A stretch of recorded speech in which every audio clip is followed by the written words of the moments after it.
Magandang gabi mga masters, bali ngayon po ay 4 na videos po ma-upload ko po sa aking YouTube channel. Tama nga mga masters, 4 na videos nga po ang ma-upload ko po. Yon, what's up mga masters, nandito na naman tayo sa panibagong araw, panibagong kabanata na naman ang pagsasama-samahan natin ngayon guys.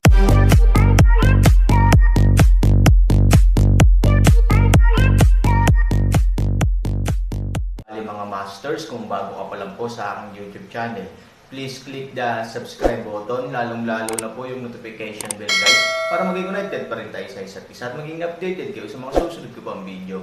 Bali mga masters, bago natin umpisahan ng kwento ay mag-shoutout po muna tayo para sa mga solid nating tagapakinig. Shoutout kay Jeps Healthfield at shoutout kay Norlisa Sugay. Yun na nga mga masters, no? Bali hindi na ito patagalin. In 3, 2, 1, let's go!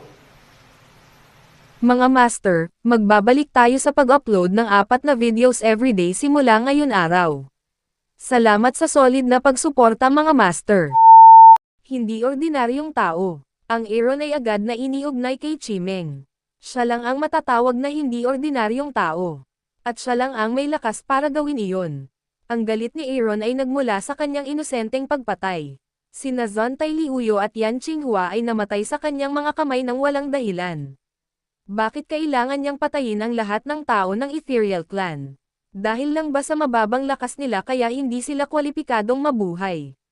Tingnan Aaron ng isang pares ng galit, tila nais na mahanap chi panaginip pagtutuos, Lin mahaba mabilis na tumigil Aaron, sinabi, kung pumunta ka sa kanya upang simulan ang isang krimen, ay hindi isang magandang ideya. Aaron malamig na boses upang harangan sa harap ng kanyang linlong sinabi, umalis sa paraan. Gusto kong gawin ang mga bagay, mahirap sa iyo ay maaaring makatulong sa akin na magpasya. Sa isang kahulugan, si Linlong ay isang kakaibang hayop ng Aaron, at si Aaron ang kanyang Panginoon, kaya hindi siya kwalipikadong gumawa ng mga desisyon para sa Aaron. Ngunit nag-aalala ito na si Aaron ay namatay din sa mga kamay ni Chimeng. Kung mamatay ka, automatic na matatapos ang kontrata natin, sabi ni Linlong. Aaron sa oras na ito sa puso lamang galit, ay hindi pakialam kung siya ay chi managinip kalaban. Hindi katanggap-tanggap para sa Aaron na daan-daang inosenteng buhay ang namatay ng ganito. Siya ay isinilang sa lupa at naunawaan na ang buhay ay higit sa lahat. Mas binigyan din niya ng pansin ang bagay na ito. Sa makatuwid, hindi niya maintindihan ang ganitong uri ng gawaing sumisira sa buhay. Lumabas ka, Chimeng. Don't hide and dare not see me. Pagdating niya sa ipinagbabawal na lugar, nagsimulang sumigaw ang Aaron. Kung ikukumpara sa dati niyang takot kay Chimeng, mukhang ibang tao si Aaron. Maya-maya ay lumitaw din si Chimeng. Nang makita niya ang Jade Sword sa kamay ni Aaron, halatang excited siya. Iyon ang nomenon nito, at isa itong nomenon na nawala ng maraming taon. Ibigay mo sa akin ang espada. Sinabi ni Chimeng kay Aaron sa tono ng utos. Bakit mo pinatay ang mga taong iyon? Tanong ni Aaron. Si Chimeng ay walang oras na sagutin ang tanong ni Aaron. Nagpatuloy siya, ibigay mo sa akin ang espada, o papatayin kita. Nang marinig niya ang salitang, patayin, ang Aaron ay lalo pang nawalan ng damdamin. Pinatay niya ang lahat ng tao sa Ethereal Clan. Sapat na bang mahirap pumatay? Buhay ng tao sa kanyang mga mata, talagang napakawalang kwenta. Alam ko kung ano ka, Sword Spirit. Kung may kakayahan ka, mapapatay mo ako. Walang takot na sabi ni Aaron. Nang marinig ang salitang Janling, kumislap ang mga mata ni Chimeng na may halong hindi makapaniwala. Mukhang hindi niya inaasahan na malalaman ni Aaron ang tunay niyang pagkatao. Paano mo nalaman? Tinanong ni Chimeng si Aaron. Sa kaharian ng Aaron, imposibleng makita ang kanyang tunay na pagkakakilanlan, kaya sa pananaw ni Chimeng, malamang na natutunan ito ni Aaron sa sinaunang larangan ng digmaan. Ngunit ang labanan ng mga sinaunang beses, nahulog ang lahat ng mga sinaunang malakas, paano Aaron malaman ang bagay na ito? Gusto mo bang malaman? Maliban kung sasabihin mo muna sa akin, bakit mo pinatay ang mga taong ito? Sabi ni Aaron, hindi ko pinatay ang mga taong ito, at ang kanilang pagkamatay ay may kinalaman sa iyo, sabi ni Chimeng. Aaron disdain sa manunuya. Hindi inaasahan chi panaginip din maglakas loob na hindi maglakas loob na kilalanin ang oras, ngunit din ilagay ang responsibilidad sa kanyang ulo. Pumunta ako sa sinaunang larangan ng digmaan. Paanong may kinalaman sa akin ang bagay na ito? Kung gusto mong bitbitin ko ang palayok, kailangan mong maglabas ng ilang matibay na ebidensya. Sabi ni Aaron. Ang mga taong pumatay sa kanila ay nagmula sa lahat ng direksyon, at ang layunin ng kanyang pagpunta sa mundo ng Xuanyuan ay upang mahanap ka. Ang mga taong ito ay namatay dahil hindi nila masabi sa tao kung nasaan ka. Kaya mahirap sabihin na ang kanilang pagkamatay ay may isang bagay, may kinalaman sa'yo. Sabi ni Chimeng. Mga tao mula sa buong mundo. Pumalakpak ang puso ni Aaron. Kung ganoon ang kaso, ang pagkamatay ng mga taong ito ay sanhi ng hindi direkta sa kanya. Sinabi ni Chimeng na wala namang problema. Pero dahil alam ito ni Chimeng, bakit hindi niya ito pinigilan? Sa kanyang lakas, hindi dapat mahirap iligtas ang buhay ng mga taong ito. Bakit hindi mo sila iniligtas?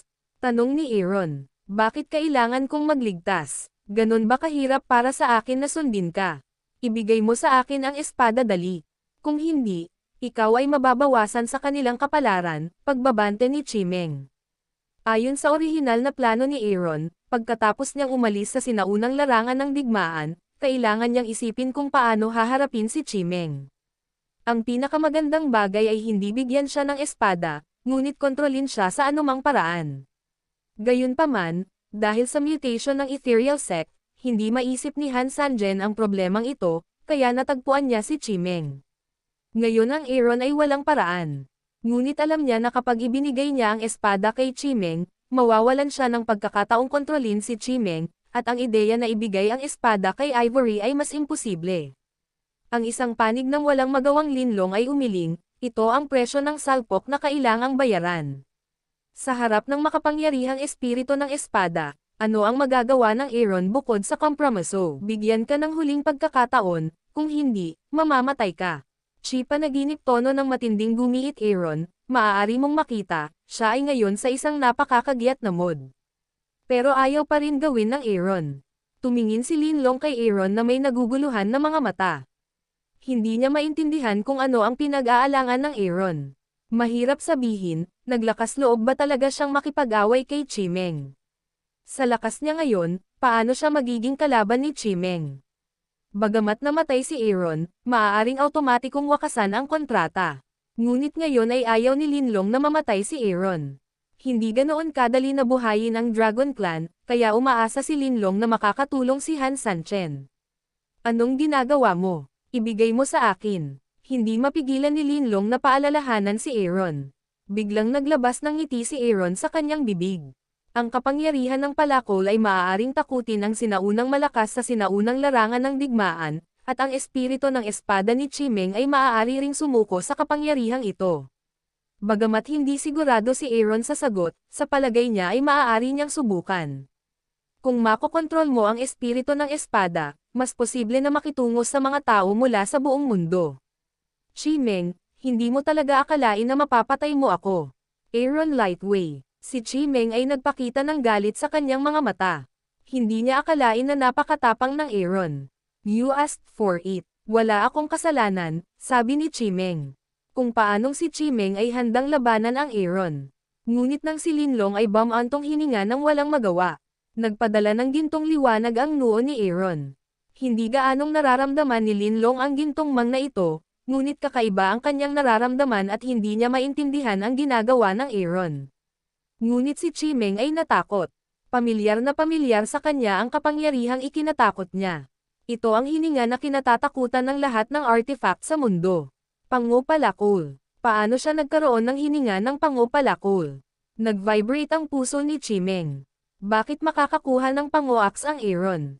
At mukhang nakilala na ni Panguaks ang kanyang amo. Si Chimeng, na hindi nagbigay pansin sa Aaron, ay hindi na nang ahas na maliitin ang Aaron. Dahil ang Panguaks ay ganap na imposibleng makilala ang master ng madali. Ang pagkakakilanlan ng Aaron ay hindi kasing simple ng inaakala. Kwalipikado ka ba talaga para patayin ako? Nakangiting sabi ni Aaron. Ang mas malakas na kapangyarihan ng Panguaks, mas malaki ang pressure kay Chimeng. Ito ay isang artifact, ngunit sa harap ng Panguaks, na minsang lumikha ng mundo, ito ay isang scrap iron lamang. Walang sandata ang makakapantay sa lakas ng palakol ni Pangu. Tae. Hayaang mangyari si Linlong na nagtataka ang sitwasyon. Lumuhad si Chimeng sa harap ng Aaron. Ito, huminga ng malamig si Lin at kinusat ang kanyang mga mata upang matiyak na hindi ilusyon ang kanyang nakita. Tingnan ang sitwasyong ito, Aaron pabitin puso din ilagay down. Noong una, gusto lang niyang subukan, ngunit hindi niya inaasahan ang ganoong epekto. Gayunpaman, ginagawa rin itong mas mausisa ang Aaron. Ano itong pala cool? Paano ito magiging napakalakas? Mula ngayon, hanggat naglilingkod ka sa akin, hindi ko sisirain ang iyong espada. Sabi ni Aaron kay Chimeng. Si Aaron ay dating lingkod ni Chimeng, ngunit ngayon ay nagbago ang kanyang pagkakakilanlan, na hindi inaasahan ng Aaron.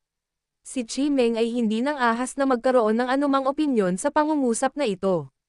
Sa banta ni Panguax, hindi siya nang ahas na patayin si Aaron. Kung hindi, masisira ang katawan ng espada nito, at magiging aura itong natunaw sa langit at lupa. Guro, ibinaba ni Chimeng ang kanyang ulo at sumigaw ng taos puso. Tuwang-tuwa si Aaron, iniisip na inaapi siya noon ni Chi Meng, ngayon ay maaari na siyang tumangala. At makokontrol ang Chi Dream, ang Aaron sa hinaharap ay makakapagpadala rin ng gayong mahiwagang sundalo kay Su Yingxia, naniniwala akong dapat niyang magustuhan ang Reg Along ito. Ano ang lakas ng lalaking iyon sa 8 Directions World? Tanong ni Aaron kay Chimeng. Basura. Ang dalawang simpleng salita ni Chimeng ay malinaw na nagpapahayag ng kanyang mga pananaw kay Fuleng. Ang Aaron ay determinado, ngunit sinisisi pa rin niya si Chimeng sa nangyari sa maulap na sekta. Dahil mas mataas ang lakas nito sa taong iyon, bakit hindi nito pinigilan? Mayroong daan-daang mga buhay sa ethereal na sekta, ngunit lahat sila ay mga sariwang buhay, at sila ang mga miyembro ng sekta na itinatag nito. Paano nito mapapanood ang pagkamatay ng mga taong ito? Ngunit ngayong nangyari na ang mga bagay, wala nang silbi ang Aaron na magsabi pa. Kung hindi mo ako tutulungan, parurusahan kita na ilibing ang mga taong ito sa lupa at hayaan silang mamuhay ng payapa. May mga opinyon ka ba? Sabi ni Aaron kay Chimeng. Walang sinabi ni Chimeng, pumunta, ilibing sila, at ipaghiganti sila Aaron. Sinunod ni Chimeng ang mga salita ni Aaron. Matagal na pumunta si Lin sa Aaron, hininaan ang kanyang boses, at tinanong si Aaron, ano ang problema? Paano siya matatakot sa iyo, at sa sinaunang taong malakas sa larangan ng digmaan? Ano ang iyong gininto ang liwanag? Yun na nga mga masters, no? Bali panibagong kabanata na naman yung natapos natin ngayong gabi. Muli, maraming salamat po